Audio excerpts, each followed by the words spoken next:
Moin und herzlich willkommen zum ersten Teil des Modellbauberichts über das Schlachtschiff Bismarck im Maßstab 1:1527. In diesem Teil erzähle ich die Vorgeschichte des Modells, wie es hier zu sehen ist. Die weiteren Baufortschritte werde ich euch dann in einzelnen Updates zeigen. Der Bau des Schiffes begann im Januar 2019 und ich habe zuerst damit begonnen, das Deck quasi zu bauen und dann darauf ein Spantensystem zu setzen, um die Rumpfform herauszubilden. Dann habe ich nach und nach die Aufbauten einfach durch Pappwände hochgezogen und den Rumpf bemalt. Dabei sieht man hier schon, dass die reine Pappkonstruktion einige Schwächen aufweist. Zum Beispiel war das Heck nicht gut geformt, trotzdem war der Rumpf eigentlich recht gut. Dann aber der erste Rückschritt. Der Rumpf war viel zu hoch und überhaupt nicht maßstabsgetreu. Ich habe ihn also von unten aufgerissen und dann nochmal neu verbunden.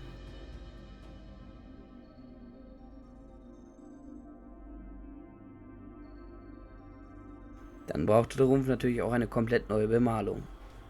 Danach ging es weiter mit den Aufbauten, die ersten Geschütztürme kamen, der Schornstein wurde angebracht, die Brücke angesetzt und hinten noch eine Flagge und sowieso die Schiffsschrauben.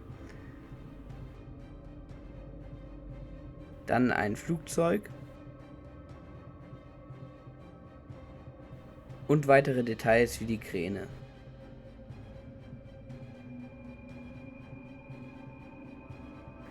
Als nächstes waren dann die achteren Aufbauten dran und die hinteren Geschütztürme.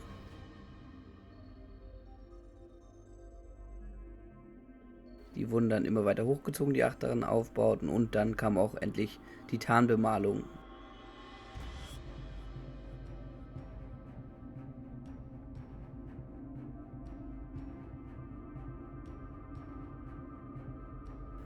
Und dann ist das Schiff eigentlich auch schon fertig gewesen, wenn ich nicht nochmal etwas hätte ändern müssen. Und deshalb kamen noch einmal völlig neue Geschütztürme drauf, die ich alle nochmal komplett neu konstruiert habe. Die da sahen dann aber auch wesentlich besser aus. Und das war dann jetzt der Zustand, bevor ich das ganze Ding nochmal neu aufgebaut habe. Ende 2020 war das Modell also eigentlich fertig. Doch dann im Dezember 2021 entschied ich mich dazu, die gesamten Aufbauten einmal abzureißen und den Rumpf abzuschleifen und völlig neu zu bauen mit Spachtelmasse. Ich habe also den kompletten Rumpf einmal mit Spachtelmasse versehen und abgeschliffen, sodass ein viel schönerer, glatterer Rumpf entstand. Dann habe ich angefangen, die Aufbauten draufzusetzen. Erst habe ich das Ganze vorgezeichnet und dann, wie immer, mit Pappwänden die Aufbauten hochgezogen. Weil ich gesehen hatte, dass ich durchgeleuchtet habe, habe ich das Ganze ausgefüllt mit Spachtelmasse und dann einmal ordentlich angemalt und dann ein Spantensystem darunter gesetzt, weil ich bei dem alten Modell das Problem hatte, dass das Deck durchbrach. Deshalb habe ich ein Spannensystem drunter gesetzt und dann das Deck wieder drauf gesetzt und dann das Ganze angemalt. Das Ganze konnte ich dank des neuen Vorbilds der Revell Bismarck viel maßstabsgetreuer und genauer machen. Dann habe ich begonnen, die vorderen Aufbauten hochzuziehen.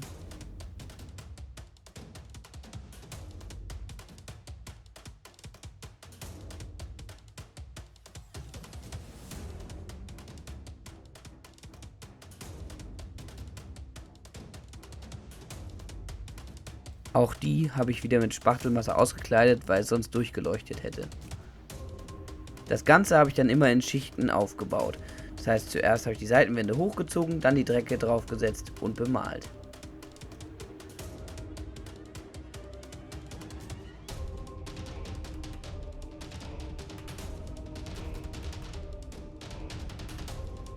Zwischenzeitlich habe ich nochmal die falsche Bugwelle angepasst.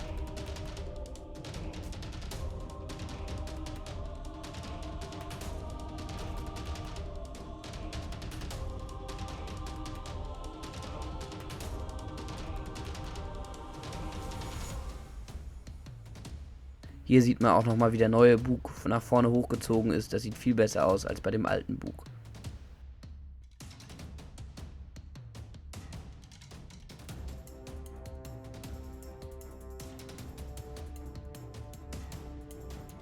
Nochmal den Rumpf, den Bug vorne nochmal bearbeitet, weil der mir noch nicht ganz gefiel.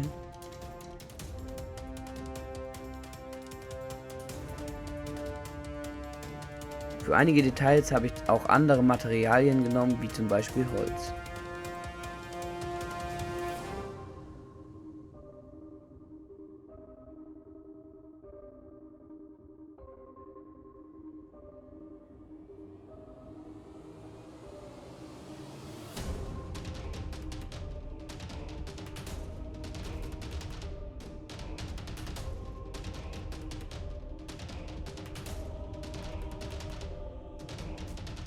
Dann noch kleinere Details an den Turmgrenzen hinzugefügt.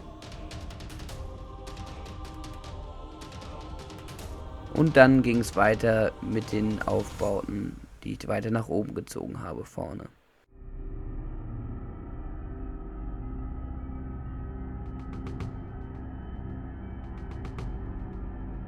Wie gesagt, alle Aufbauten habe ich mit Spachtelmasse gefüllt, um mögliches Durchleuchten zu verhindern. Oder jedenfalls die unteren Kanten habe ich gefüllt. Dann wieder die Decke drauf und bemalen.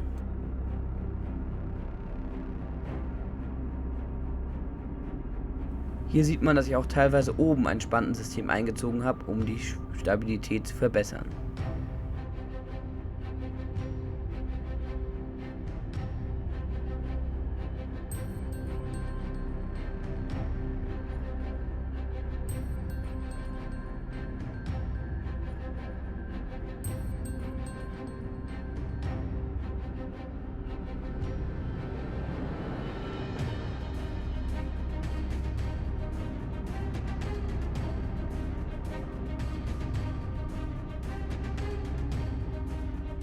Bevor ich dann die vorderen Aufbauten weiterbaue, habe ich dann beschlossen, den Schornstein zuerst vorzuziehen. Dafür habe ich mir 2 Hälften aufgezeichnet und die dann zusammengesetzt. Auch anhand des Schornsteins sieht man schon den großen Unterschied zu dem alten Modell.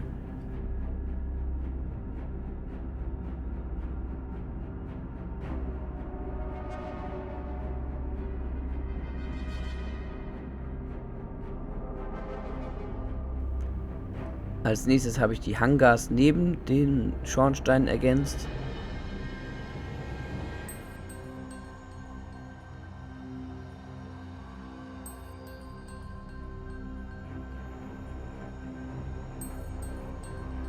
Und dann ging es zu den ersten Details. Zuerst habe ich die Kräne an dem Schornstein gebaut.